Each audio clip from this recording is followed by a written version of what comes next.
Eh bien, je retrouve Jean-Philippe à la mini Jap Expo de Sals-le-Château. Salut à toi. Ça va et toi? Tout à l'heure, tu as fait un spectacle de sabre laser. Tu es donc le président de l'association sportive La Confrérie Polaris. Alors, quand et pourquoi as-tu créé cette association? Alors, l'asso a été créé le 4 février 2020. Donc, on est tous des fans de Star Wars. Donc, on s'est dit, tiens, ce serait marrant de faire du sabre laser entre copains. Au début, c'est parti comme ça. Et après, on s'est retrouvés de plus en plus souvent, donc tous les mercredis et les samedis soirs au Parc des Sports. Et au final, on a fait un petit spectacle, on l'a présenté, ça a plu et on est parti comme ça finalement. Voilà. D'accord. Concernant Star Wars, t'es tombé dans la marmite à quel âge? Oula, ça remonte. Donc si je dis pas de bêtises, j'avais vu l'épisode 2. Ça remonte là à un moment. Et après, on m'a offert des Lego et c'est parti comme ça tout simplement. J'avais 6 ans. Et petit à petit, j'ai acheté des figurines, des Lego, des figurines. Et j'ai vu tous les films dans l'ordre, dans le désordre. Donc quand je dis dans l'ordre, c'est 4, 5, 6, 1, 2, 3 et la suite. Qu'on ne parlera pas trop et voilà. Quel est ton personnage préféré? Dans les films, je dirais bien Yoda peut-être. Parce que malgré qu'il soit petit, il est super badass finalement. On n'apprend pas trop sur sa vie dans tout l'univers qu'on voit dans les films, mais plus dans tout ce qui est comics à côté. Ce qui est vachement intéressant. Après, j'en aurai un deuxième qui sort plus des jeux, ça serait Starkiller, donc avec ses 2 sabres, donc le fameux apprenti de Vador, qui est du coup, on voit que pour moi c'est la puissance du côté obscur qui renaît en lui. Et je trouve ça intéressant, c'est pour ça que je me suis assez inspiré de sa tenue sur moi pour le coup. Et avec mes 2 sabres, donc là je les ai pas eu au spectacle précédent, et cet après-midi j'en aurai d'autres, donc voilà. Alors autre question, quel jeu vidéo Star Wars t'as le plus aimé? SOTOR, Star Wars The Old Republic, qui se passe du coup, si je dis pas de bêtises, dans l'ancienne République, et du coup on crée un personnage, et du coup on peut faire des successions de choix qui vont faire si on est gentil ou méchant à la fin.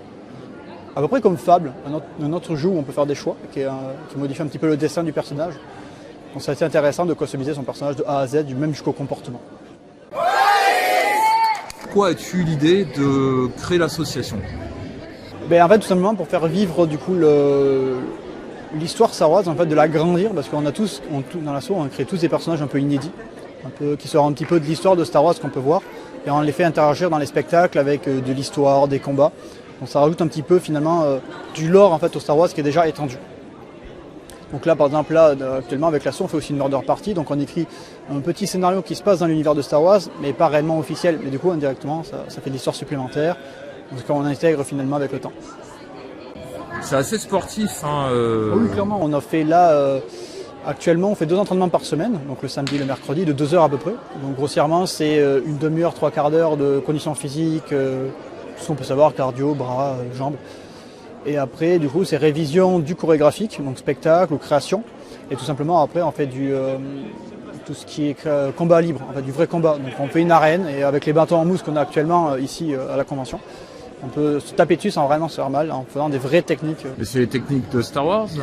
Alors, on s'inspire parce que différents aussi. Après, ouais, ils ont des techniques de combat différents. Mais là, on se base plus sur du médiéval, qu'on adapte à Star Wars.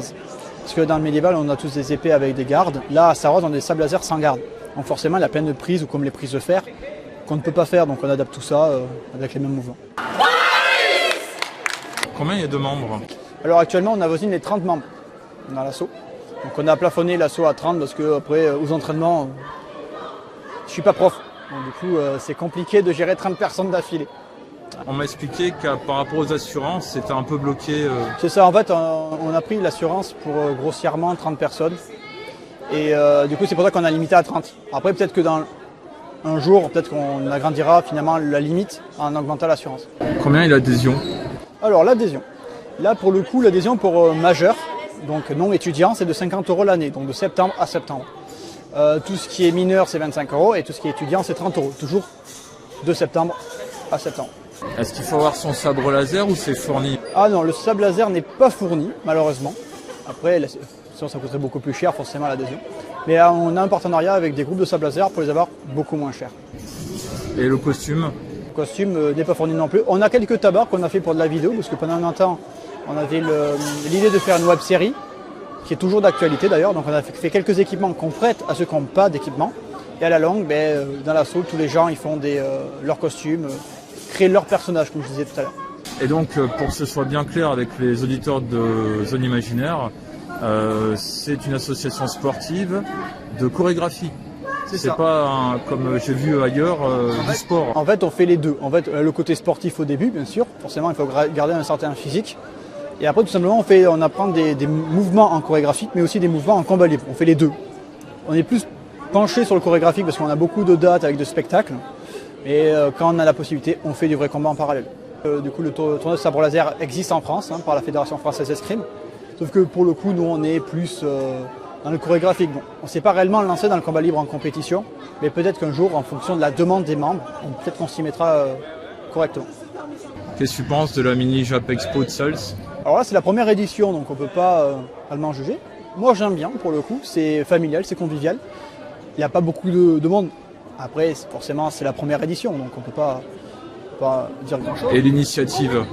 Moi, je trouve que c'est sympa d'avoir du coup une convention à portée de main à Perpignan. Parce que finalement, ça reste bien dans la zone des DPO. Il n'y a pas réellement beaucoup d'événements. Il y avait l'ASFA pendant un temps.